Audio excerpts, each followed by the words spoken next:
Hey guys, it's me. Today we're doing something a little bit different. Who am I kidding? We're doing something completely out of the ballpark here. So I've been thinking about for a while, when I was first conceiving the idea of making a YouTube channel, one of the things I wanted to do was review other YouTubers, and I quickly realized it's not going to be so simple. I'm going to have to ask for their consent for one thing, but I still thought it might be a good idea today to try to give a precursor to that.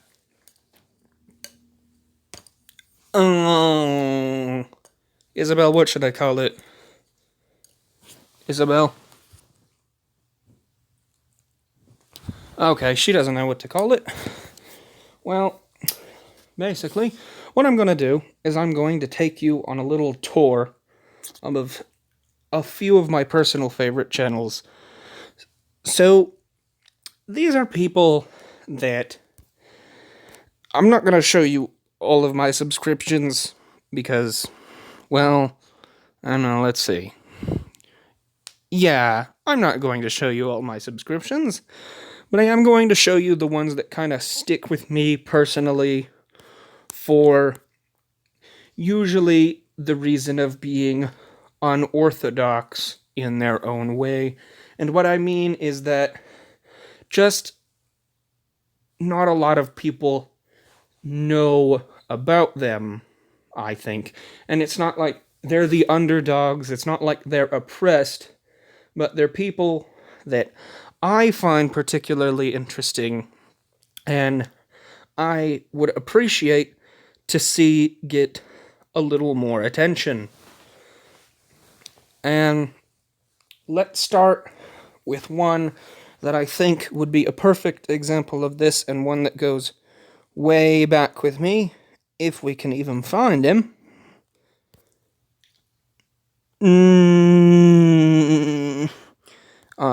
Here we are. So, this is Luigi Kid Gaming, and in a lot of these ones, because my ideas about what makes a good channel is unorthodox too, and I'm just looking out for the odd ones, this is definitely going to hold a lot of bias. What Luigi Kid does is he does a lot of creepypasta stuff and a lot of .exe games, as you can see here. And, well, if you don't know what those are, you're out of luck, because I'm not going to explain it here. That's not what this is about. But he has, I kid you not, 471 videos of these so far, of these .exe games. That's kind of what he does. And I bring him up for this reason, because there's sort of what you would call a .exe community with channels that he links up here, like Links 4 and Risk Rim, and what? I could have sworn he had Mastermax 888 on here. Man. I feel dumb now. But the point I'm trying to get at is that this is what I would sort of call the .exe community. And he is known among this community, but pretty much only among this community, I think. But if you do have an interest in creepypastas or .exe games specifically, I think this is where you should go. And from what I can tell, I think he's had this channel since he was just a kid. And, oh, for frick's sake. Because if you go way back, you can find videos of him just as a kid, some of which have him jumping on trampolines. But my point is, he goes back a little while. And these are the videos that have gone back for a while. And if you want to think about it for a minute, .exe games aren't known for being particularly deep, but if you're curious about how they have developed as more and more .exe games were released, I would recommend checking out this playlist, because he starts all the way down here with the original Sonic.exe version 5 horror game destroys your childhood, apparently. It goes all the way back to 5 years ago right now. And this is when .exe games were just getting started off. But he has, for the past 5 years, he has played lots and lots and lots. So it's a good way to figure out just how exactly they've even came to be about, and the way that they've grown and developed as more people got into the idea of making .exe games. And in case you couldn't tell by the name Luigi Kid Gaming, he is particularly into Nintendo, but he did actually choose this name because his brother's name is Mario, which I think is pretty cool. I think we can all agree on that. But I've had enough gushing for this one for now. So let's go down to instead Johnny. Johnny is another one that's really nostalgic to me, and another one that I think is a great example of only really existing in a certain community. On the gaming community, obviously, but specifically things like the Sonic community is where he gets on. And I'll bring up a couple others that he is definitely aware of, and he has crossed over with some of them a couple times. But when I say that he's known particularly in the Sonic community, he will be So annually, he does videos of Johnny versus the Sonic hacking contest, where he plays, Sonic ROM hacks made for this contest specifically, and it won't take long, especially if you watch his videos, which he normally does on Twitch streams, but then re-uploads the videos to YouTube so they can be watched after the stream.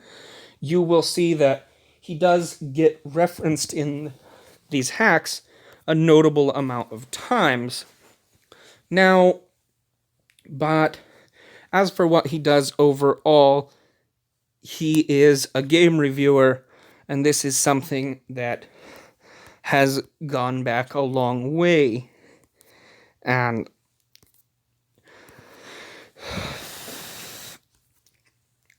he's been doing this for over a decade now, if you count more than just the Johnny versus videos. Although it was these Johnny versus videos that really put him on the map. So there are two series of reviews, SGB Review and Johnny versus, where he and occasionally his brother Elliot review games. And it's very clear to see that he's come a long way. He's made a lot of progress. And there is a whole other little story I could tell about him, but I want to save that. But he has humble beginnings that have come a long way. And you can see that, like, if you start here on his first Johnny versus video, Johnny versus Super Mario Bros., a review of an absolute classic, I might add. I can't forget that.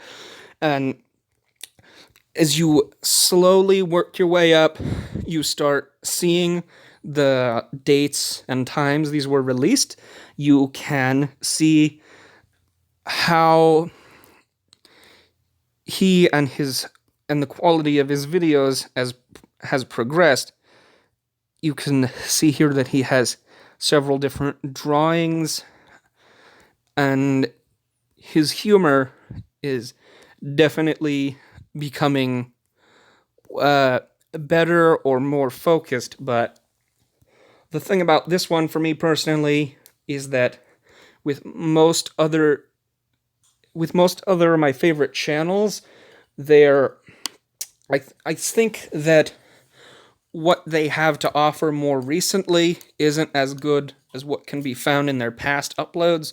But with Johnny, that's not the case, not just because he stays consistent with the kind of content he's producing, but it increases in quality. He becomes a better game reviewer, a better game. What am I saying? He gets better with his scripts, better with his narration. I love the way he narrates. And not one to be shy about throwing you for a loop with his style of comedy. Oh, help me. Alright, where to next? Here we go. Ant Dude.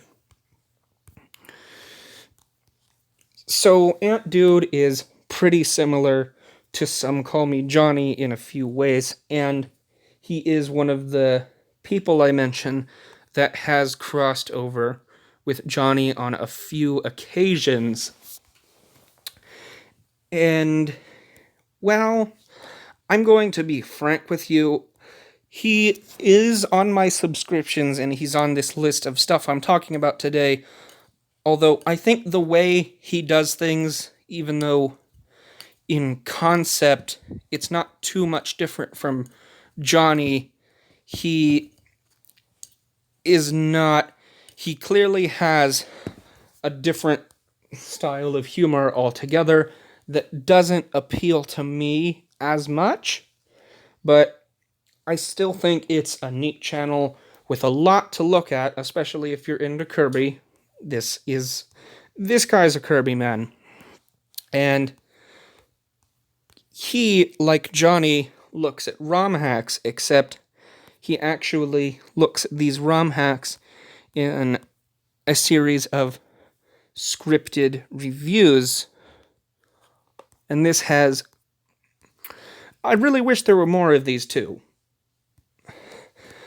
And maybe one of the reasons it doesn't appeal to me as personally is because Ant Dude is definitely way more kid-friendly than Johnny. That's probably a good thing at the end of the day. That's probably a good idea. And I just don't happen to agree with it because, well, I like Johnny's adult approach more, but this is still some really good stuff. Like, if you want cleaner fun, this is where you go for it. He's like, he's quite like Johnny, but with a very he's Johnny but toned down. And who we have next is, where is he? He's gotta be around here somewhere. Where did he go? There he is. And this is another person that has sort of coincided with Johnny on a few occasions, not ever explicitly showing up to his videos as far as I know, but, this is MegaGWolf, and it's more of the gaming channel compared to something parallel I'll show you in a second.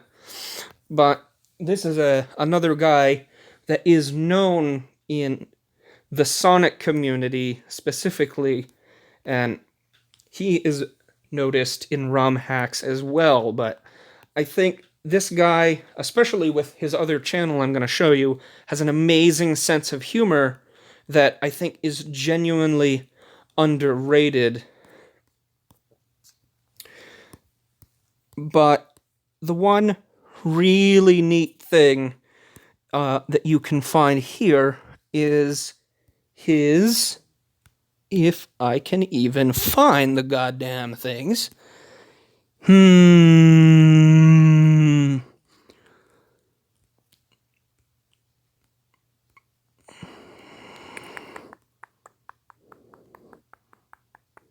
Ah, Jojo.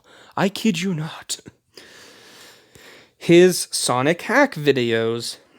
And, well, in case you can't see, they focus on Sonic hacks specifically, and although he does play them year-round on Twitch and YouTube just like Johnny, he actually reviews most of what he plays in shorter videos,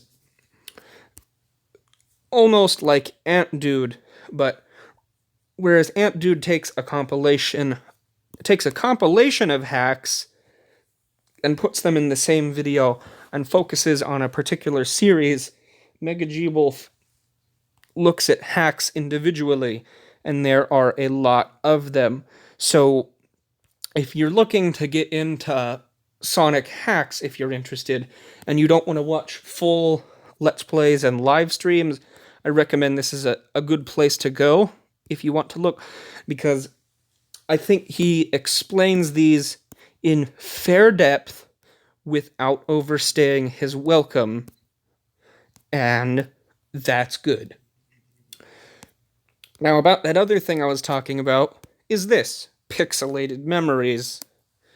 This is definitely more of the review channel, and, well, like me talking about these YouTubers in the first place, this is all about memories. These are reviews that appeal to his nostalgia specifically, and because of that, there's a little bias here and there, but since these are actual reviews, these are scripted and they're often really, really good, and he can take a look at anything from Super Mario Bros. 2 to Call of Duty, but within the past couple years, he's actually started a new series called Pixelated Bites, where he looks at games that have come out more recently, like Sonic Mania, A Hat in Time, Sonic Forces, Super Mario Odyssey.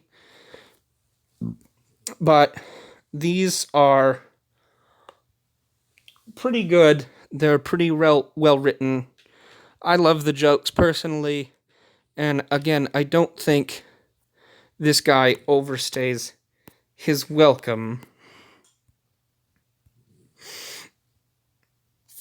Who's next on my hit list?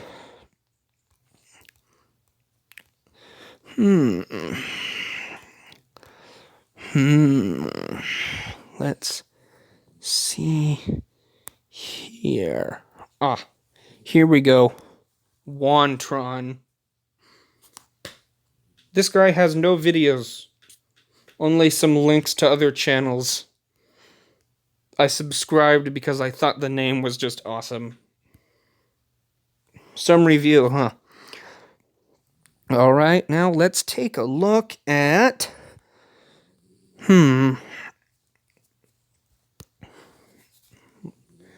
This looks like a good spot. Mullet Mike. Now, Mullet Mike used to be the main host of a horror-themed channel called The Sticky Paddle, but he sort of had a falling out with the Sticky Paddle, a story I'm not quite really aware of. I probably should have researched it before making this, but, well, haven't you seen my stuff? I don't put thought into what I make. As I was saying, most of his videos are horror-themed, and he has two primary series, Creepy Gaming and Creepy World, although Creepy World is definitely more shallow in an ironic way, I find. So in case you didn't guess, Creepy Gaming is all about creepy things in video games, ranging from creepypastas to Easter eggs to theories to horror games themselves. And, well, I say that Creepy World was shallow in an ironic way because even though this series focuses specifically on video games, there are way more episodes of this than Creepy World.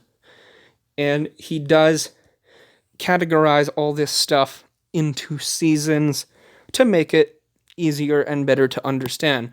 And here's Creepy World, which is more about things that don't deal with video games. Now, this is why I said it was ironic that I found this shallow, because despite being open to a wider range of subjects like non-gaming creepypastas or myths and urban legends, there are only 14 of those. Yeah.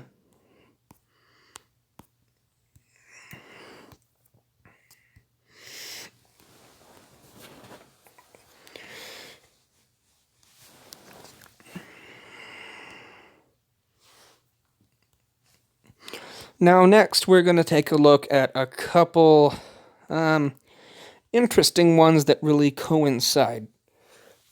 So, this is Some Ordinary Gamers.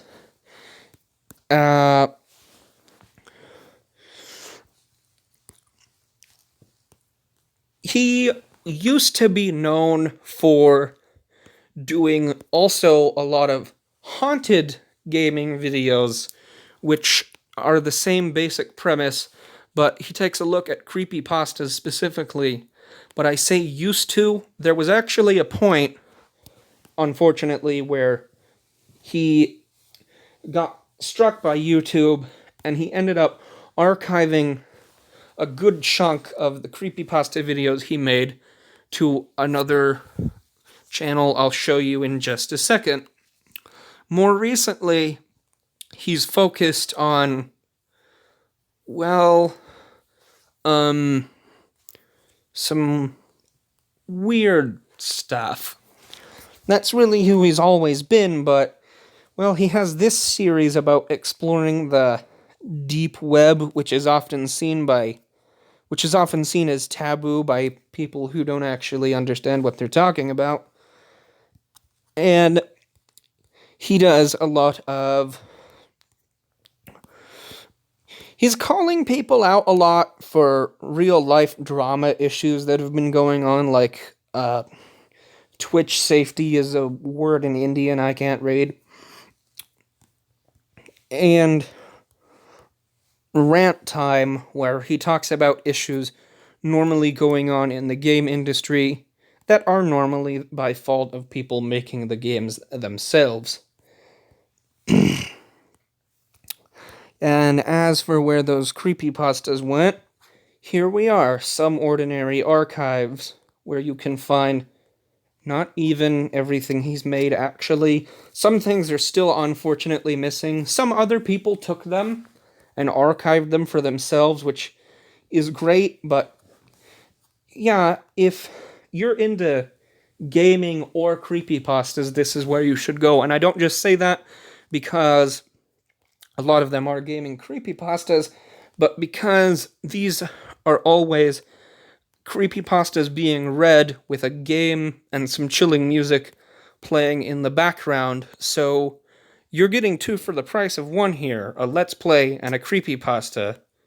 Even though there's obviously no actual commenting on whatever game is being played, there is still something to look forward to here, depending on which one you're interested in. So I think that's pretty great. Now, here I want to mention real quickly that some of these some of these channels that I subscribe to, I don't really want to address because I'm personally not that interested in, but I added them to my subscriptions because I just felt like I just saw no reason not to. They're not doing anything that I think is hurting anyone, so I figured why not. And in case you didn't notice, yeah, I'm subscribed to some furry channels right now, and that is, well, I'm not going to touch that topic right now.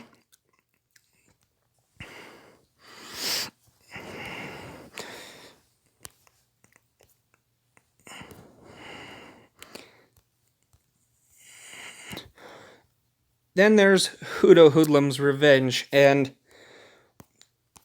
this is another person like the previous two I mentioned that is highly focused on creepypastas, but in this video right here, update, taking a summer break, he says how he's getting a little tired of it and how he wants to do a wider variety of content. He's going to shut down his Patreon so people won't have to donate money to him. Then a returning video, and this is where his videos started to branch off a bit better, although there is no shortage of creepypastas, just in case you were wondering. But this is, again, somewhere you should go if you're into creepypastas, because he's also usually playing games in the background, if you want to see that. And I think that there's a deeper reason that I wanted to talk about him specifically, but for Christ's sake, I will save that for when, if I ever getting around to making a full video about him.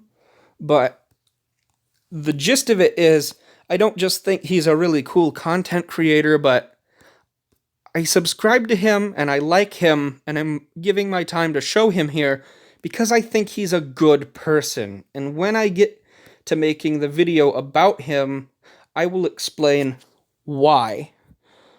But that's going to do it for now, although there is one person I wanted left to mention. This is duo stuff. And this is the hardest one for me to explain. Like I said, a lot of this is some biased stuff. As I'm scrolling through this, you can see on the surface what has to be offered. But my point of there are a couple of reasons I don't want to talk about this one right now yet. I fell in love with him quickly for nostalgic reasons. But other than that, I can't actually think of much to say right now. I fell in love with this channel for nostalgic reasons, but I've not actually been familiar with it long enough to have a solid opinion yet.